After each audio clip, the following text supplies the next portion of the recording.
Bom dia! Tem sido um tempo muito bom com os irmãos aqui. Gostoso ver as famílias juntas nesse tempo de férias. Eu fico observando ali da minha mesa lá no refeitório, vendo vocês interagindo entre família, tendo tempo com a minha própria família. Isso é muito gostoso, né? E por mais que pareça algo simples e normal, infelizmente não tem sido tão normal. Nós temos visto tantas famílias sendo destruídas, né, nos dias de hoje, e brigas de família, casamentos acabando, pais que não falam com filhos, filhos que não falam com pais, enfim, barreiras são construídas dentro da própria família. É sobre isso que a gente vai ver um pouco hoje, continuando nosso tema em Efésios, como o estar em Cristo muda a minha forma de andar, e vamos ver como o estar em Cristo muda a nossa forma de se relacionar, tanto dentro de casa, como no trabalho, enfim, relacionamentos mais intensos que a gente experimenta. Algo interessante que havia no templo, na época de Paulo, é que havia uma separação, um lugar onde aqueles que não eram judeus poderiam entrar, e uma parte que eles não poderiam entrar. E havia um muro com uma placa, e ali dizendo que, a partir dali, nenhum estrangeiro poderia passar, e se passasse, essa pessoa seria responsável pela sua própria morte. Esse muro, ele mostrava claramente quem pertencia ao povo de Deus e quem não pertencia ao povo de Deus. E quem pertencia ao povo de Deus tinha alguns benefícios que quem não era do povo de Deus não tinha. É interessante que foi justamente esse muro, ou esses dizeres, essa lei, que os judeus usaram contra Paulo. Quando Paulo chega em Jerusalém, ali em Atos 20, 21, e aí os judeus querem inventar uma mentira para prejudicar Paulo, como a gente conversou no primeiro dia, e eles dizem, uma das acusações que eles fazem contra Paulo é justamente essa: Paulo pegou um não-judeu e passou desse muro. Então, Paulo é enviado para ser julgado em Roma, porque ele é um cidadão romano, e escreve essa carta que nós estamos estudando. Então, havia esse muro que dividia o povo de Deus, o povo judeu, e aqueles que não eram judeus. A gente olha para isso hoje, né, como igreja, e fala, nossa, que absurdo, né? Como é que existia isso? Um negócio tão estranho. Mas é interessante como a gente começa a olhar para a nossa própria vida e muitas vezes nós vamos construindo muros em relação a algumas pessoas também, né? Ó, daqui para cá você não pode passar. E se você passar, você é responsável pela sua própria morte. E eu é que vou te matar, né? A gente vai tendo essas separações, essas barreiras com algumas pessoas. Mas, olhando para tudo isso, é coerente com o Evangelho de Cristo? Tudo aquilo que nós estamos estudando desde o capítulo 1. Do sacrifício de Cristo Jesus por nós, nos unindo a Deus, apesar do nosso pecado, das nossas ofensas. Ele que destruiu o muro de inimizade, faz sentido nós que estamos nele reconstruirmos esses muros de inimizade. É sobre isso que a gente vai ver nos textos de hoje. Vamos relembrar algumas coisas que já vimos até aqui. Nossa primeira reflexão, nós vimos que o fato de nós sermos abençoados em Cristo Jesus com a salvação, o Pai, o Filho e o Espírito Santo agindo para a nossa salvação. E o objetivo é a glória de Deus, é isso que foi cantado aqui. É para o louvor de Deus, não há outro propósito. Então, por causa disso, nós andamos em humildade. Vimos no segundo dia que essas bênçãos que nós temos em Cristo Jesus nos fazem andar em comunidade. Investimos na igreja, nos relacionamentos intencionais, profundos dentro da igreja para a glória de Deus. E ontem nós vimos que essas bênçãos que nós temos em Cristo Jesus nos fazem andar em santidade. Então, poxa, gente, está acabando, ó. Tem hoje e amanhã, só que triste, né? Mas enfim, tem sido muito bom. Vamos aproveitar o dia de hoje aí. Vamos ver as bênçãos que nós temos de estarmos em Cristo no final do capítulo 2. Abra sua Bíblia em Efésios capítulo 2. Nós vamos ler do versículo 11 até o final do capítulo 2. Efésios 2, versículo 11.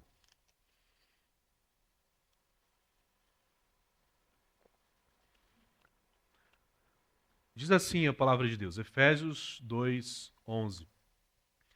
Portanto, lembrem-se que anteriormente vocês eram gentios por nascimento e chamados incircuncisão, pelos que se chamam circuncisão, feita no corpo por mãos humanas, e que, naquela época, vocês estavam sem Cristo, separados da comunidade de Israel, sendo estrangeiros quanto às alianças da promessa, sem esperança e sem Deus no mundo. O que Paulo está fazendo aqui é muito parecido com aquilo que ele fez no começo do capítulo 2 que nós vimos ontem. Lembra? Que ele lembra o povo de Éfeso, a igreja de Éfeso, o que eles eram antes de Cristo. Antes, nós estávamos mortos em pecados e transgressões. Vivíamos seguindo a ordem desse mundo, os nossos desejos e pensamentos, e eram merecedores da ira. Ele fez isso de forma individual, no texto que a gente viu ontem. Aqui ele está fazendo de uma forma coletiva. Ele falando não individualmente, mas como povo não judeu. O gentil aqui é uma referência a um povo não judeu. Então você tinha os judeus e os não judeus. Os judeus e os gentios. E Paulo lembra que antes vocês eram gentios por nascimento. Ou seja, vocês não nasceram em Israel, então vocês não faziam parte do povo de Deus. E ele diz, chamados incircuncisão, pelos que se chamam circuncisão. Quem fazia parte do povo de Deus, ele tinha uma marca no seu corpo, a circuncisão, a marca da aliança. Então, quem tinha essa marca, apontava o dedo para quem não tinha a marca e dizia, você não tem a marca, você não faz parte da aliança com Deus. Por isso, ele diz, naquela época vocês estavam sem Cristo. Não havia um Messias, não havia um Salvador, vocês não tinham um Salvador, separados da comunidade de Israel. Então aquele muro deixava bem claro, vocês não fazem parte de Israel. Havia certa convivência, alguns benefícios que eles poderiam usufruir se eles quisessem, mas sempre é lembrado, vocês não são Israel. E por isso, sendo estrangeiros quanto às alianças da promessa. Ou seja, as promessas de Deus não se aplicavam a eles. Eles não faziam parte desse povo. Eles ouviam sobre essas promessas, mas eles não tinham benefício dessas promessas. As promessas do Antigo Testamento, de forma bem resumida e superficial, é isso. Se você obedece a Deus, você é abençoado. Você desobedece a Deus, você é amaldiçoado. E por isso, sem esperança. Não havia esperança para quem não era povo de Deus. Eles não sabiam o que esperar depois dessa vida. Por quê? Eles estavam sem Deus no mundo. Essa é a situação do povo antes de Cristo. Essa era a nossa situação antes de Cristo. A mesma coisa. Nós não pertencíamos ao povo de Deus. Nós não usufruímos dos benefícios da promessa de Deus na nossa vida. A gente vivia sem esperança. A esperança era para esse mundo. É o que o mundo tem hoje, não é?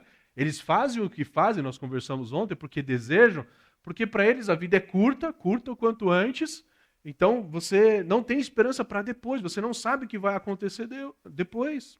E além disso, sem Deus no mundo.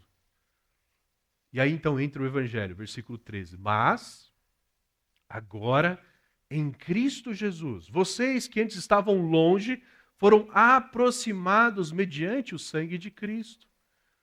O que nos aproximou de Cristo Jesus, nós que estamos longe, é o seu próprio sangue. Porque eles lembram, mais uma vez, a expressão de amor, ela sempre envolve um sacrifício. Algo que é dado. E aqui Jesus, ele dá do seu próprio sangue, ele dá da sua própria vida, para que nós que estávamos longe fôssemos aproximados. Versículo 14. Pois ele é a nossa paz, o qual de ambos fez um e destruiu a barreira, o muro de inimizade. Olha que fantástico, queridos. O que Paulo está falando é que a obra de Cristo Jesus na cruz pegou aquele muro que dividia, vocês não podem passar daqui porque vocês não são povo, e ele derrubou esse muro. Não existe mais esse muro, porque agora em Cristo Jesus vocês são povo. Existe paz. aquele conflito, aquela tensão que existia entre os judeus e os não-judeus, o povo de Deus e aqueles que não são povo de Deus, isso foi destruído em Cristo Jesus. Versículo 15: anulando em seu corpo a lei dos mandamentos expressas em ordenanças. Quando Cristo morre na cruz, a sua vida, a sua morte, a sua ressurreição, ele cumpriu todas as leis e os mandamentos. Percebe que agora a gente não precisa obedecer no sentido de obedecer para buscar a bênção de Deus, porque toda lei, todo mandamento foi obedecido em Cristo Jesus. Por isso que agora aquele que não era povo, em Cristo Jesus, se torna povo. É isso. Esse é o Evangelho. Esse é o Evangelho. E por que ele fez isso? O versículo 15 continua dizendo: o objetivo dele era criar em si mesmo, dos dois, um novo homem, fazendo a paz, e reconciliar com Deus os dois em um corpo, por meio da cruz, pela qual ele destruiu a inimizade. Olha que fantástico, querido. O objetivo, o alvo de Cristo, na sua morte e na sua ressurreição, é agora formar um povo só. Aqui não existe mais, no Evangelho, não existe mais a diferença entre o judeu e o não-judeu. Em Cristo Jesus é um povo só nele. E ele não só reconcilia o judeu e o não-judeu, mas reconcilia o judeu e o não-judeu juntos, reconcilia o próprio Deus. Porque é isso, o próprio judeu ele não consegue se reconciliar com Deus por si mesmo. Ele não consegue se reconciliar com Deus por meio da prática, da obediência dos mandamentos, porque ele não consegue obedecer todos os mandamentos. Eu acho fantástico a história do rico, lembra da história do jovem rico? Né? Quando ele chega diante de Jesus e ele diz: bom mestre, o que farei para herdar a vida eterna? E aí Jesus fala assim: por que você me chama de bom? Só existe um que é bom, que é Deus. E é estranho, né? Porque a gente sabe que Jesus é bom, né? Mas Jesus ele dá essa resposta porque ele já chama atenção para isso. Só existe um que é bom o suficiente. Mas aquele homem ele ainda não entendeu. Então Jesus fala assim: não, é só você obedecer os mandamentos. E basicamente os mandamentos que ele coloca ali são os mandamentos de amar o próximo. Obedecer aos pais, não roubar. Qual que é a resposta dele? Ah, Senhor, isso eu já tenho feito, né? Desde minha adolescência. Ou seja, eu sou bom, eu mereço a vida eterna. E aí Jesus olha para ele com compaixão e fala: falta só mais uma coisa. Vai, vende tudo o que você tem, dá para os pobres e me segue. Como é que aquele homem sai? Ele sai abatido porque ele era muito rico. Interessante, a percepção dele é que ele era uma pessoa boa. Mas quando Jesus toca nesse ponto, é interessante que Jesus ele destrói todo o muro, a pirâmide de boas obras que ele fazia. Porque, percebe, quando Jesus fala assim: vai, vende tudo que você tem, Jesus está dizendo assim: abra mão de tudo e mostra que você ama a Deus acima de todas as coisas. Que você ama a Deus acima das suas posses. Pergunta: aquele homem amava? Aparentemente não. Qual que é o primeiro e maior mandamento? Amar a Deus com tudo que você tem. Ele amava a Deus? Não. Mas Jesus ele aperta mais um pouquinho, porque ele diz: vai, vende tudo e dá para os pobres. Qual que é o segundo maior mandamento? Amar o próximo como a si mesmo. Ele não ama nem a Deus, ele não ama nem ao próximo. Acabou. Toda a lei é resumida nesses dois mandamentos. Ou seja, ele não obedece, ele não é bom. E Jesus chama atenção para isso quando ele diz, quando ele vai embora, os discípulos ficam olhando, ele fala: olha só, como é difícil os ricos entrarem no reino dos céus. A gente se perde aqui, a gente acha que Jesus está falando de riqueza financeira, né? E aí todo mundo é pobre. Fala: ainda bem que eu não sou rico, né? Qual que é o valor que a gente vai para o céu? Qual o valor? Não é de riqueza financeira. Porque os discípulos ficam olhando ainda mais estranho para Jesus, e Jesus fala, não, gente, é mais fácil um camelo passar pelo buraco de uma agulha do que o rico entrar no reino dos céus. Quando que um camelo vai passar pelo buraco de uma agulha, gente? Nunca. Ou seja, quando que um rico vai entrar no reino dos céus? Nunca. Então, que riqueza que Jesus está falando? É aquela riqueza de justiça própria. Aquele que se acha bom o suficiente. E Jesus diz, qualquer pessoa que se acha bom o suficiente, jamais entrará no reino dos céus. Mas aquela pessoa que reconhece a sua pobreza e confia e depende de Cristo Jesus. Bem-aventurado os pobres em espírito. Não é isso o texto? Jesus diz. E é interessante que logo depois de acontecer essa história com o jovem rico, o que Jesus fala? Sobre as crianças. Lembra que a gente falou ontem? Receber o reino dos céus como uma criança. Total dependência. Não é tentando alcançar por si só. Então, o que o texto está mostrando é que tanto os judeus como os gentios, eles precisam de Cristo Jesus e eles então encontram paz com Deus por meio de Cristo Jesus, tão somente.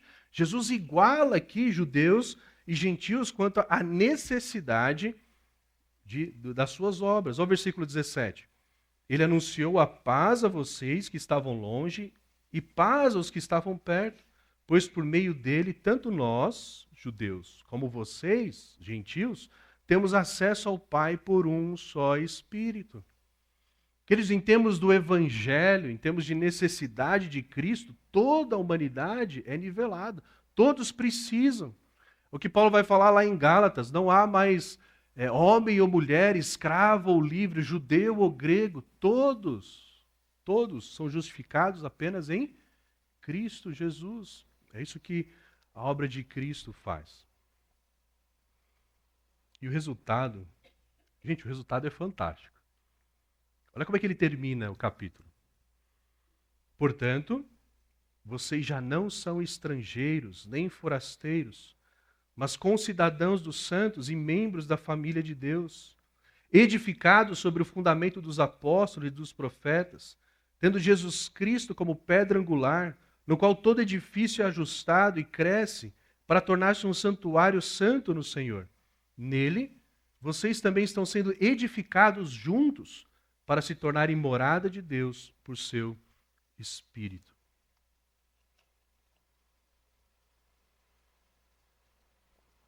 O que eu acho fantástico nesse texto aqui é que Paulo fala agora o resultado da obra de Cristo, juntando judeus e gentios. Ele diz, então vocês não são mais estrangeiros, nem forasteiros, mas concidadãos dos santos. Ou seja, em Cristo, aqueles que estavam longe, não eram povo de Deus, passam a fazer parte do povo de Deus. Eles são cidadãos junto com os santos, com o povo de Deus. São da mesma cidadania. Mas aí ele aprofunda um pouco mais, ele diz, e membros da família de Deus. Ou seja, não é só povo, não é só uma nação, mas agora em Cristo é uma família. É por isso que a gente se sente tão bem juntos. A gente nunca se viu, talvez, alguns. Mas quando a gente se junta, a gente se dá bem. Não é? Parece que a gente se conhece há muito tempo. Por quê? Nós fazemos parte da mesma família. Isso acontece em qualquer lugar do mundo. Você vai para um outro país, você junta com a igreja, você se sente bem, porque nós fazemos parte da família de Deus. Não é simplesmente a mesma nação, que isso já traria uma identidade em comum, mas nós somos uma família, isso traz um pouco mais de intimidade.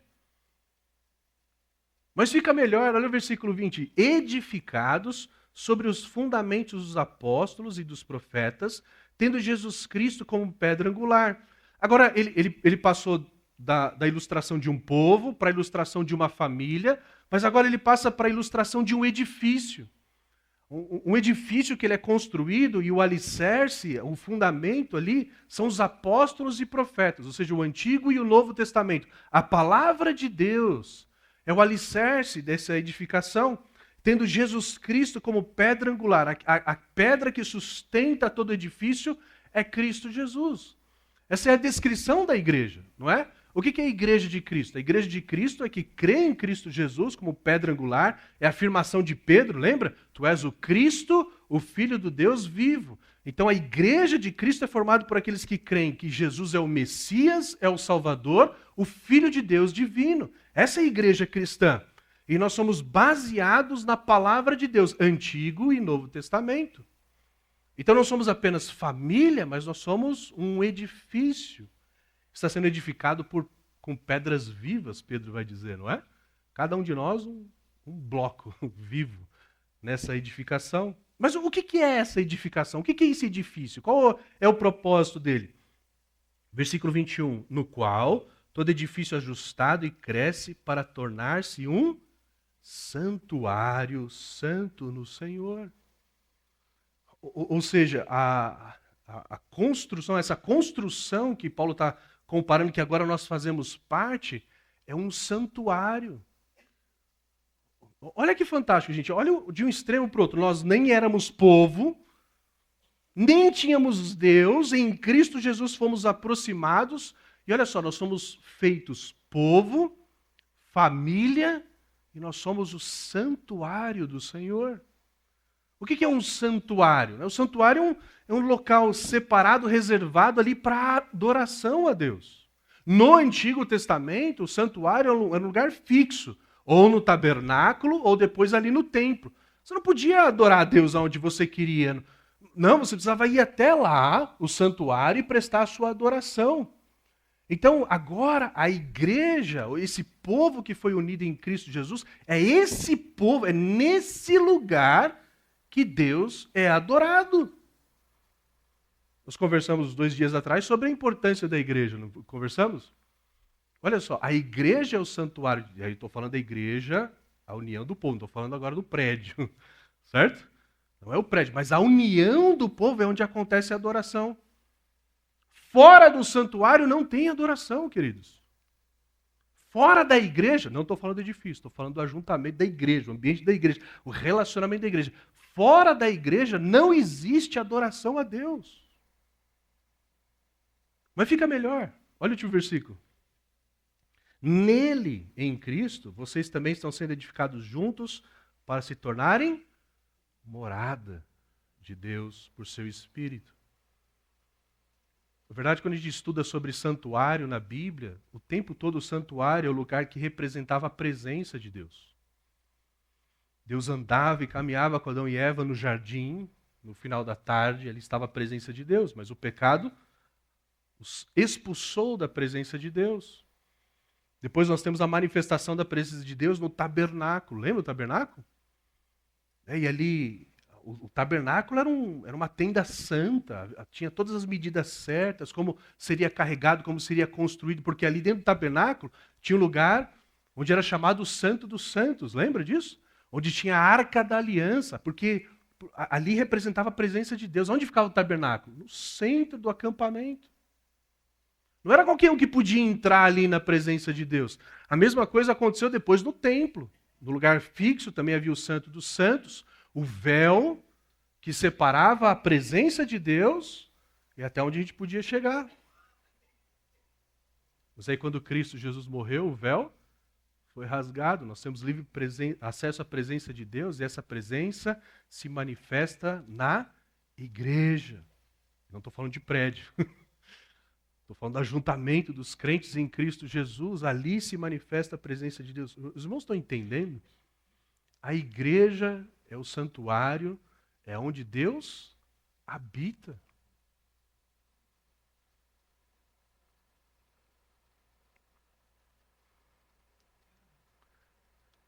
E tudo isso é fruto da obra de Cristo Jesus. Por isso é extremamente grave, queridos, quando nós agimos contra a obra de Cristo. Quando Cristo derrubou o muro de inimizade, nós reconstruímos esses muros. Criticando a igreja, criticando irmãos da igreja, quebrando relacionamentos. Às vezes pulando de igreja em igreja por problemas de relacionamentos que nós vamos criando. Pensa nesse texto, as implicações que isso traz para nós como crentes, como membros dessa igreja. tanto da forma como a gente se relaciona, isso a gente conversou bastante já. Não vamos voltar nisso, né? Mas até na nossa missão, porque enquanto nós estamos usufruindo da presença de Deus, existem muitas pessoas lá fora que continuam no versículo 11 e 12. Imaginou isso? Quantas pessoas, elas nem consideram a possibilidade de passar uma semana de férias como essa. Vou descansar num ambiente edificante em adoração a Deus. Isso não existe para ele. Isso não é uma possibilidade para ele. Porque ele não faz parte disso, ele não experimenta da presença de Deus. Porque ele não faz parte desse povo, ele não faz parte dessa família. Na verdade, essas pessoas elas nem têm esperança de um futuro. Elas não sabem o que pensar sobre o futuro. Porque elas não têm o Salvador, elas não têm as promessas, elas não têm Deus, elas não estão em Cristo, por isso elas andam desesperadas e sem esperança. Isso traz para nós um senso de responsabilidade como igreja, que assim como Cristo veio e pregou a paz a nós, agora é nosso papel como corpo de Cristo, como manifestação da plenitude de Deus, em qualquer lugar, pregarmos a paz. Sabe como nós fazemos isso? Vamos para a parte prática. Capítulo 5, versículo 15. Como isso muda a nossa forma de andar, então?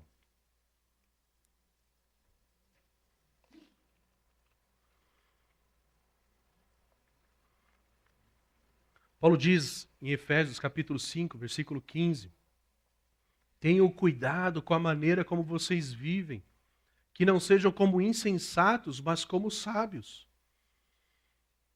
Queridos, mais uma vez, Paulo chama a atenção, uma vez que nós estamos em Cristo e temos essas bênçãos, de agora sermos povo, família, edifício, santuário, casa de Deus, cuidado como nós vivemos, como nós andamos. Não podemos ser mais como insensatos. O insensato, ele é despreocupado. O insensato, ele não é intencional no que ele faz o que ele deseja fazer. É literalmente a filosofia de vida do Zeca Pagodinho. Deixa a vida me levar. Crente não vive esse estilo de vida, mas ele vive como sábio. O sábio, ele é intencional nas suas atitudes. Olha o versículo 16. Aproveitando ao máximo cada oportunidade, porque os dias são maus. Nós vamos conversar um pouquinho mais sobre isso, mas nós temos uma tendência de viver distraídos, de vivermos como se os dias fossem bons, como se nós vivêssemos num spa. Não é? Mas não, a Bíblia diz que os dias são maus. Quando nós olhamos para Apocalipse, capítulo 12, quando o diabo ele é expulso dos céus, e ele cai na terra, há uma voz que diz, ai daqueles que estão na terra. Por quê? Satanás sabe que seus dias estão acabando, e ele está furioso. Satanás está vivo e ativo no mundo. E nós não podemos viver distraídos, e precisamos viver aproveitando cada oportunidade. Algo que me ajuda muito a entender o que significa aproveitar cada oportunidade, eu diria que cada relacionamento, cada conversa, cada contato que nós temos é uma oportunidade de cumprir o que Deus quer das nossas vidas. Versículo 17, portanto, não sejam insensatos, mas procurem compreender qual é a vontade do Senhor. E aqui eu sei que muitas vezes a gente fica perdido e acaba travando, né? Porque a gente tenta descobrir qual é a vontade do Senhor. Só que nós focamos tanto nas vontades específicas do Senhor, aquelas vontades que não estão reveladas na palavra. Senhor, qual roupa que eu tenho que usar? Senhor, qual lugar que eu tenho que ir? E aí a gente se perde tanto nisso que nós não prestamos atenção na vontade de Deus que já foi revelada. E qual é a vontade de Deus que já foi revelada? Estamos falando desde o começo. Nós somos salvos em Cristo Jesus para o louvor da sua glória. Então, em qualquer situação, eu tenho que perguntar: como que eu glorifico a Deus? Como eu manifesto Deus nessa situação? Eu estou passando uma semana tranquila e gostosa de férias na estância. Eu tenho que perguntar como que eu posso glorificar a Deus nesse ambiente. E aí, se eu estou voltando para casa, estourou o pneu do carro no meio da Fernão Dias. Não é uma profecia, mas vai que acontece.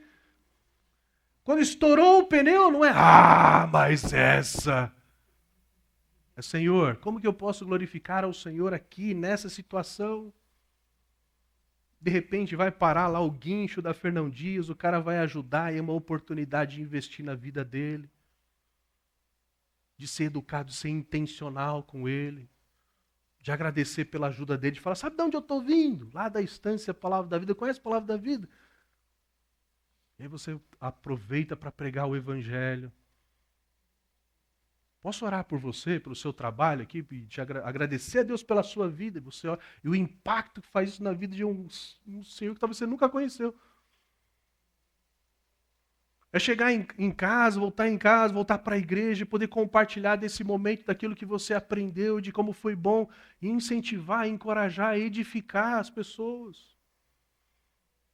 É não voltar para casa, e vamos falar daqui a pouco sobre isso, né? E falar, agora eu vou ter que voltar para a escola, voltar para o trabalho, voltar para a vida real.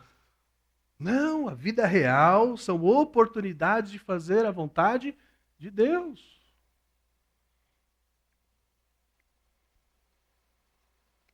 Olha o que ele diz, versículo 18. Não se embriaguem com vinho, que leva à libertinagem, mas deixem-se encher pelo Espírito. Basicamente, Paulo está falando, em outras palavras, aquilo que ele falou ontem para nós. Ontem, porque a gente estudou o texto ontem, né? De não viver baseado nos nossos desejos, mas da vontade de Deus, se embriagar de vinho. As pessoas buscavam o vinho para ter alegria, até hoje, né? O pessoal enche a cara numa ideia de relaxar, de se alegrar. Só que a pessoa, quando ela era dominada pelo vinho, até hoje, a pessoa dominada pelo álcool, ela não faz o que ela quer, não é verdade? Ela está controlada pelo álcool. E é interessante, uma pessoa controlada pelo álcool, um bêbado, um alcoolizado, ele nunca faz coisa certa, não é verdade? Já viu o cara quando fica bêbado assim, ele fica muito melhor. Ele faz as coisas certas, se torna responsável, amável. É isso não?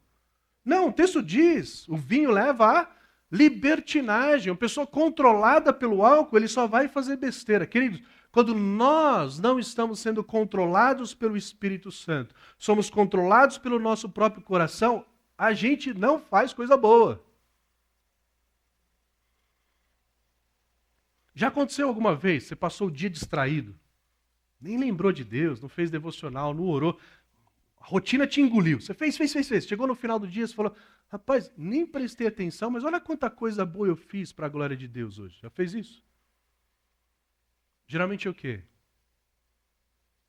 Eu fiz tanta besteira, falei o que não devia, tive atitudes que não deveria, por quê? Porque eu não fui intencional. Não deixei o Espírito Santo me controlar, mas eu mesmo me controlei. Por isso Paulo diz, deixem-se encher pelo Espírito Santo.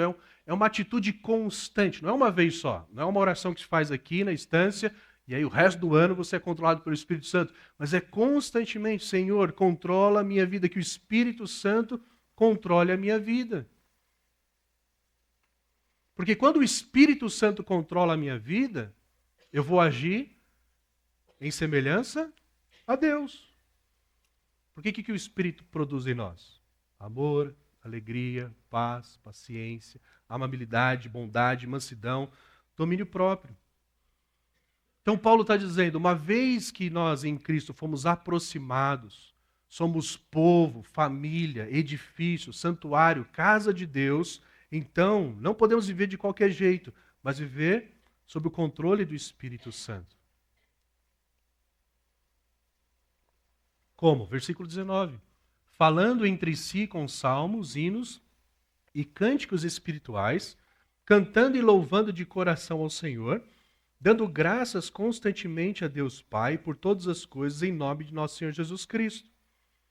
Olha, uma forma de se encher do Espírito Santo, de ser controlado pelo Espírito Santo, é falar entre si. Quem é entre si? Paulo está escrevendo para quem? Para a igreja. Então, uma forma de nós sermos controlados pelo Espírito Santo é essa vida, essa convivência de igreja onde nós nos juntamos e fazemos o quê? Nós louvamos a Deus. Olha que interessante aqui. Qual que é o propósito do louvor congregacional da igreja? Por que a igreja canta salmos, hinos e cânticos espirituais? Para edificar uns aos outros. Nós vamos à igreja para edificar, para encorajar uns aos outros. Já aconteceu com você? Comigo aconteceu várias vezes. Aquele dia que você fala assim, eu não estou afim de ir no culto hoje. Uma preguiça. Bate uma chuva. Na quarta-feira aqui, né? Não sei quantos de vocês receberam o alerta da Defesa Civil, né? De tempestades. Era quarta-feira. Quarta-feira é dia de culto de oração. Rapaz, era perfeito. Pastor, não vou. Defesa Civil falou para eu ficar. Não é? Quantas vezes a gente fala, não vou. Mas aí você vai. E aí quando você chega lá, é edificante. Você fala, ainda bem que eu vim. Já aconteceu com você, não? Acho que não teve uma vez que eu fui na igreja e me arrependi. Falar, não devia ter vindo. É? Por quê? Porque quando nós chegamos nesse ambiente, a igreja é o santuário, é a casa de Deus. No ambiente da igreja, nos relacionamentos da igreja, nós experimentamos da presença, da plenitude de Deus, nós somos edificados e nós somos lembrados que nós não devemos viver para nós mesmos, nós devemos viver controlados, cheios do Espírito Santo. Por isso a importância da igreja, queridos. Mais uma vez. E, versículo 21.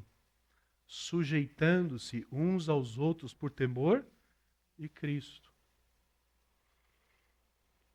Uma outra forma que nós experimentamos de uma vida cheia do Espírito Santo é nos nossos relacionamentos, onde nos nossos relacionamentos a gente não se coloca acima do outro.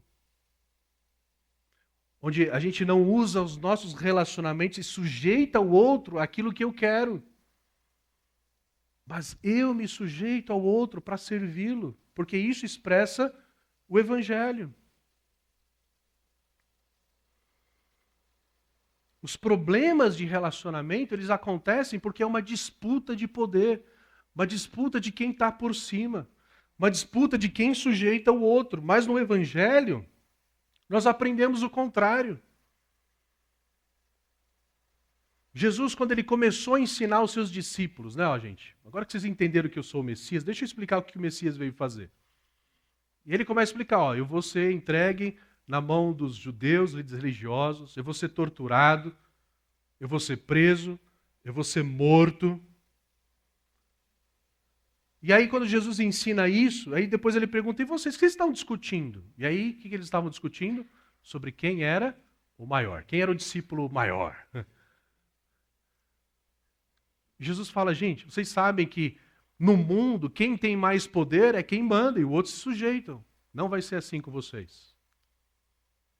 Aquele que quer ser o primeiro será o último. Quem quer ser o mais importante vai ser escravo de todos. Então, quando eu quero viver o Evangelho, né, uma vez que eu estou em Cristo Jesus, agora a minha forma de andar não é tentar me sobressair sobre os outros. Não é fazer com que os outros sujeitem a mim, mas uma vez que eu estou em Cristo, agora eu ando em sujeição aos outros. Eu vou colocar o interesse do outro acima do meu.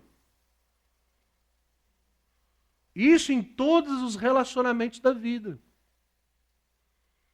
Eu gosto de pensar em coisas banais, assim, para exemplificar, porque coisas banais ilustram coisas grandes, mas eu fico pensando na igreja, né? Não sei como é que é na sua igreja, mas na minha igreja, às vezes acontece dos primeiros bancos, eles ficam vazios.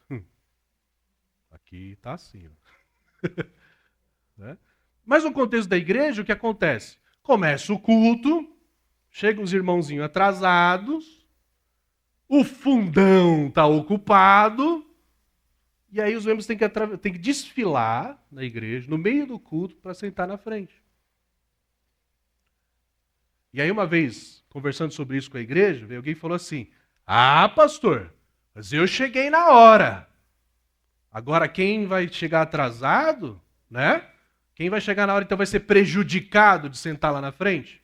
Isso é um tipo de pensamento de sujeição uns aos outros, queridos? Imagina Jesus falando isso. Por quê? Porque eu penso em mim e não penso nos outros. Até na escolha do local. Aonde eu vou sentar, aonde eu vou estacionar. Eu estou pensando mais em mim. Isso não expressa o Evangelho de Cristo Jesus. Então, esses sujeitaram uns aos outros, ele está fazendo uma aplicação geral. E aí agora Paulo ele vai aplicar em lugares específicos. No primeiro, relacionamento do marido e esposa. Versículo 23. Mulheres, sujeite-se cada uma ao seu marido como ao Senhor, pois o marido é o cabeça da mulher, como também Cristo é o cabeça da igreja, que é seu corpo, do qual ele é o Salvador. Assim como a igreja está sujeita a Cristo, também as mulheres estejam em tudo sujeitas aos seus maridos. Quer dizer, é óbvio que os irmãos estão percebendo que a gente está fazendo um panorama em Efésios, né? Daria para fazer uma série de 30 mensagens ou mais em Efésios. A gente vai poder se aprofundar em todos eles. Mas quando Paulo diz, como é que se aplica então sujeitar uns aos outros as esposas? Ela se sujeitando ao seu próprio marido. E aí que a gente tem uma série de problemas culturais que na verdade é uma cultura, é uma ordem que é dirigida por quem? Por Satanás. Nós vimos isso no capítulo 2, começo do capítulo 2 ontem. Onde nós temos os conceitos feministas e machistas. Né? Então você lê esse texto, mulheres sujeite cada uma ao seu marido como ao Senhor. Se você lê numa universidade federal, você é linchado isso aqui. Não é verdade? Porque imagina que uma mulher, né, vai se sujeitar ao homem, né, isso é machismo, patriarcado, opressor. E de fato, existe o machismo, a gente vai falar sobre isso daqui a pouco com os homens. Né? Mas por quê? Porque, de novo, os valores de Deus eles foram invertidos. Por exemplo, hierarquia é algo que reflete a divindade. Hierarquia não é algo que vem a partir do pecado. Quando você estabelece quem vai ser cabeça, quem vai ser autoridade, isso não é errado. Isso reflete a trindade.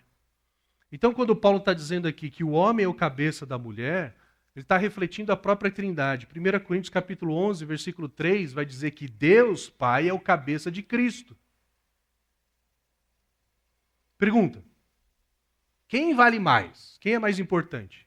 Deus Pai ou Jesus? Cuidado com a resposta, que vários foram para a fogueira quando responderam errado. Certo? Nós conhecemos a doutrina da Trindade, diz que o Pai, o Filho e o Espírito Santo, eles são o mesmo. Em termos de valor, de essência, eles são iguais. Mas em termos de funções, eles são diferentes. Então, hierarquia não implica em valor. Que é aí que o mundo faz. Se você está acima, você vale mais. Se você está embaixo, você vale menos. Não é assim no reino de Deus. Na verdade, essa rebeldia contra a hierarquia, ela vem desde o começo. E quem liderou essa rebelião? Satanás. Porque quando nós olhamos para Gênesis 1 e 2, nós vemos que Deus criou o homem, colocou como cabeça da mulher, e ambos para governarem a criação. Certo? Aí aparece Satanás no jardim. Como é que ele veio? Ele veio como anjo? Veio como o quê? Serpente. Você parou para pensar por que ele veio como um animal? Porque o animal, na hierarquia, está em que lugar? Lá embaixo. E aí o que ele fez? Ele veio em forma de serpente. Ele foi conversar com quem? Com Eva, não com Adão. Então ele veio influenciar Eva para influenciar o homem para ambos se rebelarem contra Deus. É isso que ele fez. Ó. Virou de ponta cabeça. Querido, Satanás, ele é sagaz, mas ele não é criativo. Ele continua fazendo a mesma coisa. Certo? Hoje, na cultura, o que vale mais? Uma pessoa ou um animal? Ou uma árvore? Se você chutar um mendigo, chutar um cachorro e cortar uma árvore, você vai ser preso talvez por cortar a árvore, por chutar o cachorro, e o mendigo talvez vão chamar a sua atenção. Certo? Então, nós temos que prestar atenção quando nós olhamos para textos como esse, nessa cultura nós ficamos constrangidos, precisamos lembrar, vamos voltar para as verdades de Deus. Hierarquia não implica em valor. Desde o início, Deus colocou essa hierarquia. E é interessante que quando Deus olha para o homem, é legal esse texto, né, em Gênesis 2:18, ele olha para o homem, e no capítulo 1, toda vez que ele cria alguma coisa, viu Deus que era bom. Quando ele olha para o homem, ele diz, não é bom. Não é bom que o homem esteja só. Porque o homem sozinho, ele não consegue refletir a imagem de Deus. Como, Ricardo? Deus é amor. Você consegue refletir a imagem de Deus no amor isolado? Não, amor implica em relacionamento. Deus é fiel. Você consegue refletir a fidelidade isolado, sozinho? Não, você precisa de um relacionamento. Por isso que Deus diz, não é bom que o homem esteja só. Ele diz, então, vou fazer para ele uma auxiliadora. E aí, de novo, a gente pensa, puxa, auxiliador é alguém que vale menos. Só que a palavra auxiliador ali, ela só foi usada para duas pessoas na Bíblia, para a mulher e para Deus. Eleva os meus olhos para o monte. Da onde me virá o auxílio? O auxílio vem do Senhor que fez os céus e a terra. Ou seja, a mulher, quando ela cumpre o seu papel, ela reflete a imagem de Deus. Então o auxílio aqui não é o auxílio de o marido senta no sofazão, diz, mulher, cadê a janta? Não é isso. Mas é o quê? Auxiliar o homem em conduzir o seu lar para glorificar a Deus. Então, mulheres, sujeitar uns aos outros aqui na aplicação do casamento é você se sujeitar servindo o seu marido, auxiliando o seu marido a conduzir a família para mais perto de Deus. E aí tem várias outras implicações, não dá tempo de falar agora, mas eu, se eu fosse você, depois passaria lá na livraria, tem vários livros ali do Davi Merck, as mulheres nota 10, homens nota 10, casamento nota 10, Comentário Bíblico da Família, o livro mais completo que eu já vi sobre a família da Bíblia de Gênesis a Apocalipse, um excelente material, e ali ele vai lidar com várias implicações disso aqui. Tá bom? Se você não gosta de ler, entra no canal deles no YouTube, Palavra e Família. Né? Lembro que na escola, quando o professor pedia para a gente ler o livro, a gente sempre perguntava, professor, tem o filme do livro? Né? Então tem o filme do livro da Davi Merck, lá no YouTube, canal Palavra e Família, tem vários temas bem práticos, inclusive do que significa que mulheres sujeitarem o seu marido. Tudo bem? Ok. E eu acho fantástico que a gente sempre acha difícil das mulheres, mas o das mulheres aqui tem 3 versículos, e aí nós vamos para os homens. Versículo 25. Maridos, ame cada um a sua mulher, assim como Cristo amou a igreja e entregou-se por ela, para santificá-la, tendo purificado pelo lavar da água mediante a palavra, e para apresentá-la a si mesmo como igreja gloriosa, sem mancha, nem ruga ou coisa semelhante, mas santa e inculpável. O marido se sujeita à sua mulher quando ele ama a sua mulher sacrificialmente. Percebe que ele é chamado a amar a sua esposa sacrificialmente. Nós, homens, temos uma tendência de, na verdade, sacrificar as nossas esposas para aquilo que nós queremos. E muitas vezes nós achamos que só o fato da gente trabalhar, né, de trazer o dinheiro para casa, isso é o suficiente. Mas percebe que Paulo, ele diz que o sustento aqui ele não é só físico, não é só material. mas é prioritariamente espiritual. Por que Cristo amou e se entregou pela igreja? Para santificá-la. O marido se sujeita à sua esposa quando ele sacrificialmente, entenda, isso exige esforço, intencionalidade, intensidade, ele age para que sua esposa se torne mais santa. Como que ele faz isso? Pelo lavar da água mediante a palavra de Deus. Os homens, os maridos, são chamados a sujeitar suas esposas quando eles são o pastor, o sacerdote do lar. Quando ele intencionalmente ele estuda a palavra de Deus, ele investe no ensino da palavra de Deus dentro do seu casamento, para que a sua esposa se torne cada vez mais santa. Ou seja, muitas vezes nós, maridos, temos problemas com a esposa, dificuldades com a esposa por culpa de nós mesmos. Quantas vezes lidando com homens, com casamentos quebrados, e o homem reclamando da sua esposa, falando, mas quanto tempo vocês têm de casado? Ah, pastor, 15 anos, 20 anos. 15 anos e 20 anos de investimento, sua esposa não cresceu com Cristo? A culpa é de quem? Óbvio, tem culpa da esposa, mas muitas vezes é negligência do homem. Você ora com a sua esposa? Ah, pastor. Como que é o devocional que você dirige em casa? Ah, pastor. De domingo de manhã, quem toma a iniciativa de levantar a família e conduzir para a igreja? Geralmente quem diz, hoje não vamos mais, hoje não vamos não. Então muitas vezes o homem, ele casa com a esposa que ele quer, mas depois ele convive com a esposa que ele merece, não é?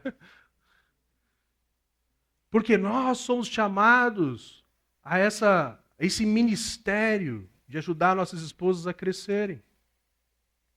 Versículo 28, da mesma forma, os maridos devem amar cada um a sua mulher como a seu próprio corpo. Quem ama a sua mulher ama a si mesmo. Além do mais, ninguém jamais odiou o seu próprio corpo, antes o alimenta e dele cuida, como também Cristo faz com a igreja, pois somos membros do seu corpo. Então o homem, ele é chamado a se sujeitar à sua esposa, a protegê-la, a alimentá-la espiritualmente, fisicamente e emocionalmente também. Pedro vai dizer lá em 1 Pedro 3,7, maridos, vivam a vida comum do lar. É nosso papel como homens proteger as esposas, chegando em casa sabendo tudo o que está acontecendo, saber como está o coração da nossa esposa. É difícil para nós? É difícil para nós, nós funcionamos de formas diferentes. Homens são práticos. Homens, eles se alinham em 1, 2, 3 frases. Pronto, já sei como é que foi o dia dele. Mas e a mulher? Não, a mulher é outro jeito. E aí o homem é chamado a amar a sua esposa sacrificialmente. Não vai ser do jeito do homem. Vai ser do jeito da mulher. Percebe, então? A mulher é chamada a sujeitar o marido, auxiliando ele a conduzir o lar para mais perto de Cristo, e o homem é chamado a sujeitar a sua esposa, conduzindo para mais perto de Cristo. E ambos, olha só, versículo 31, por essa razão o homem deixará pai e mãe, se unirá à sua mulher, e os dois se tornarão uma só carne. Esse é um mistério profundo, refiro-me, porém, a Cristo e à igreja. Portanto, cada um de vocês ame a sua mulher como a si mesmo, e a mulher trate o marido com todo o respeito. O casamento dos crentes, eles precisam refletir o próprio Deus. O significado do casamento é isso. Paulo diz, refiram, porém, a Cristo e à igreja. A minha forma de portar dentro do casamento, existe um padrão, um modelo a ser seguido. É a forma como Cristo trata a sua igreja. O casamento não se trata de nós. O casamento se trata de Cristo. Aquele que destruiu o muro de inimizade, por isso o casamento precisa refletir isso. A intimidade do casal, física, espiritual, emocional, apontando para Cristo. Enfim, muita coisa poderia ser dito aqui, mas compre o livro do Davi Murk. Meu tempo está acabando aqui, gente. Nós vamos olhar aqui para os últimos versículos. Capítulo 6, filhos, obedeçam seus pais no Senhor, pois isso é justo, honra o teu pai e tua mãe, Esse é o primeiro mandamento com promessa, para que tudo te corra bem e tenhas longa vida sobre a terra. Então, filhos são chamados a se sujeitar aos seus pais, honrando os seus pais, obedecendo os seus pais. É interessante que existe uma promessa coletiva. Uma nação cujos filhos honram seus pais tem vida longa sobre a terra. Israel, se eles vivessem, se eles tivessem filhos obedientes que honrassem seus pais, eles permaneceriam mais na terra. Hoje nós vivemos uma cultura de filhos se voltando contra os pais, muito pela culpa dos pais, mas o relacionamento de pais e filhos ele é quebrado. E numa sociedade onde pais e filhos não se dão bem, é uma sociedade condenada à destruição, que nós estamos vendo na nossa realidade. Então, filhos devem obedecer aos seus pais. Versículo 4. Pais, não irritem seus filhos, antes criem-nos segundo a instrução e o conselho do Senhor. Nós, pais, nos sujeitamos aos filhos quando nós os criamos segundo a instrução e o conselho do Senhor. Nós precisamos ser intencionais na educação dos nossos filhos. Gente, nós somos engolidos pela rotina, pela cultura do trabalho hoje. A cultura do trabalho hoje, né? O pai e a mãe trabalhando desde cedo até tarde da noite. Então os filhos, eles são jogados em escolas integrais. E basicamente o Estado, o MEC, a Secretaria de Educação, totalmente encharcada de ideologia anticristã, educa os nossos filhos por horas. Os filhos são colocados na creche, os filhos são colocados para outros educarem, por conta dessa pressão. E nós investimos pouquíssimo tempo de qualidade, intencional e profundo na espiritualidade, no relacionamento dos nossos filhos com Deus. Nós estamos acostumados a terceirizar a educação, nós terceirizamos a educação espiritual para a igreja. Aí tem aquela pressão sobre o ministério infantil, sobre o ministério de pré-adolescentes, de adolescentes e juventude, porque se eles não fazem o trabalho direito, eu já não estou fazendo.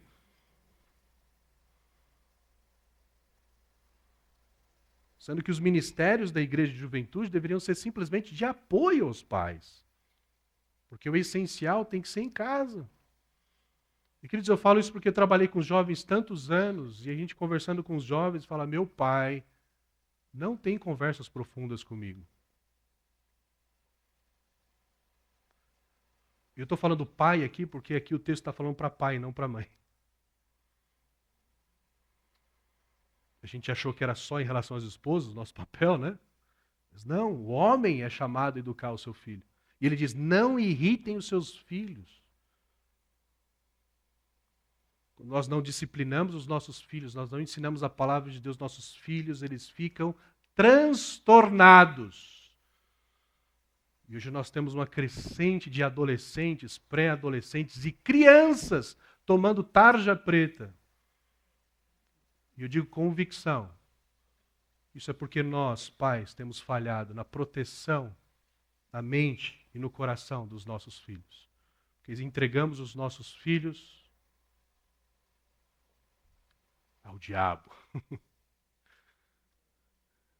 Os nossos filhos eles vão consumindo tudo aquilo que está na internet. Eles são os influenciadores, são as comparações das mídias sociais. Nós não protegemos o coração dos nossos filhos. E os nossos filhos eles estão sendo transtornados por conta disso. Isso não reflete o evangelho daquele que se entregou por nós para nos fazer seu povo. Por último, versículo 5. Escravos, obedeçam seus senhores terrenos com respeito e temor, com sinceridade de coração, como a Cristo. Obedeçam-lhes, não apenas para agradá-los quando eles os observam, mas como escravos de Cristo, fazendo de coração a vontade de Deus, e sirvam seus senhores de boa vontade, como servindo ao Senhor e não a homens, porque vocês sabem que o Senhor recompensará cada um pelo bem que praticar, seja escravo, seja livre. Vocês, senhores, tratem seus escravos da mesma forma. Não os ameacem, uma vez que vocês sabem que o Senhor deles e de vocês está nos céus, e Ele não faz diferença entre as pessoas. Por último aqui, Paulo fala da sujeição no relacionamento de trabalho, tanto do escravo, o seu senhor, poderíamos aplicar ao empregado, ao seu patrão. Percebe que ele é chamado a trabalhar para o Senhor, Deus, e não para o seu senhor humano. Isso nos ajuda a mudar a perspectiva. Então, quando a gente voltar para casa agora, em vez de falar, puxa, vou ter que voltar ao trabalho, lembra, você vai voltar para trabalhar para Deus. O trabalho, ele não é um resultado da queda. Adão pecou e aí então Deus estabeleceu o trabalho. Não, o trabalho já existia. O pecado se tornou amaldiçoado, o trabalho se tornou amaldiçoado. Tornou mais difícil, mas o trabalho existe desde antes. Deus coloca o homem no jardim para que ele cultive e guarde o jardim. E é fantástico que a palavra usada ali para o trabalho no jardim, depois é usada no trabalho de adoração a Deus no tabernáculo e no templo. Servir ao Senhor com alegria, a palavra trabalho. Não existe trabalho secular. As pessoas falam, pastor, queria ter o seu trabalho, que ele é mais santo. Não existe essa distinção. O trabalho de pastor, de ministério é mais santo que o trabalho da empresa. Não, CLT. Todo trabalho é um instrumento de adoração a Deus. A pergunta é, será que eu trato assim meu trabalho? Não importa o que você faz, mas para quem você faz. Isso se aplica tanto ao empregado como ao Senhor. Enfim, hoje eu exagerei. Dava mais tempo, precisava falar de mais tempo. Mas acho que deu para dar uma ideia, certo? Conclusão aí. Em Cristo a inimizade foi destruída, então andamos em sujeição uns aos outros. Essa é uma explicação mais específica aí do capítulo 2, com aplicações no capítulo 5.